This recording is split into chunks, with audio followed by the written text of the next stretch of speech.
The first mitzvah that has to do with the holiday of Sukkot is, of course, the Sukkah. A Sukkah is a flimsy structure that consists of walls and a roof. The roof is made of schach, and the walls are usually made of some kind of temporary material. It could be more permanent sometime. And that sukkah becomes the focus of our attention, or the focus of our living during the days of Sukkot. Now, it's important to recognize the fact, assuming that you built a sukkah and that the sukkah is halachically acceptable. I remember this is a great change that happened every place in the world. When I was a child, it was inconceivable for most people to build their own sukkah. And today, I think it's inconceivable for many, many people not to build their own sukkah. So in modern history, we sukkah builders have certainly been fortunate. So this sukkah that we built for ourselves, with walls and schach as a roof, that sukkah becomes the focus of our living attention during the week of Sukkot. And by that I mean we eat, we sleep, we drink in the sukkah. We eat, we drink, we sleep, we do all of those things in the sukkah. It's true that there are certain exclusions. If it's very cold, or if a person doesn't feel well, or if he feels a bit ill, maybe he doesn't have to sleep in the sukkah, every night. But in theory, the sukkah becomes our home away from home.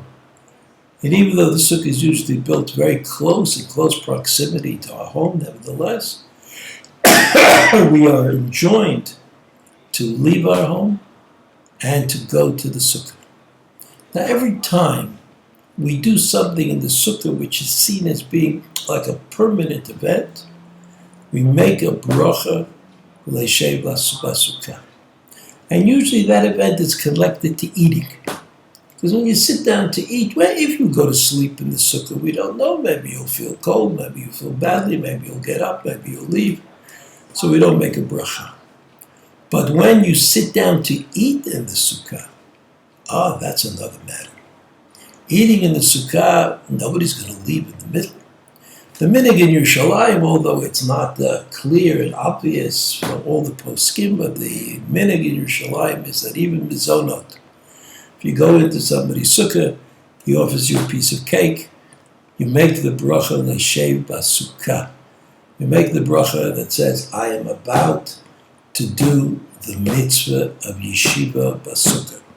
Because Yeshiva b'sukkah is not just I happen to walk by and I see this opportunity to sit in the shade. That's not l'shev b'sukkah. L'shev b'sukkah means that I have the opportunity to sit permanently in the sukkah. And what makes the sitting permanent is generally eating food on the day of Sukkot. Also, it's important to remember that when we sit in the sukkah the first time, we also make a bracha. We make several brachas on the sukkah. One is l'shev b'sukkah, and the other is the bracha of Shechiyanu. The bracha of Shechiyanu applies to the day and to the mitzvot that I am doing on that day.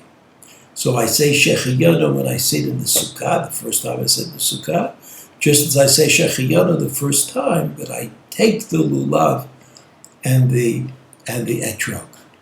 So the first halacha that we have to know about Sukkot is that the sukkah is mandatory.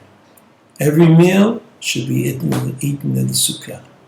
Everybody who has the option should sleep in the sukkah, although there are clearly exclusions and exceptions. But generally, when you go into a sukkah and you're going to eat something that deserves the bracha, bari minei mizonot, that is considered to be a permanent sitting in the Sukkah, and you make the bracha, Asher Tirishanu Mitzvotav Tzivanu L'Shev B'Sukkah.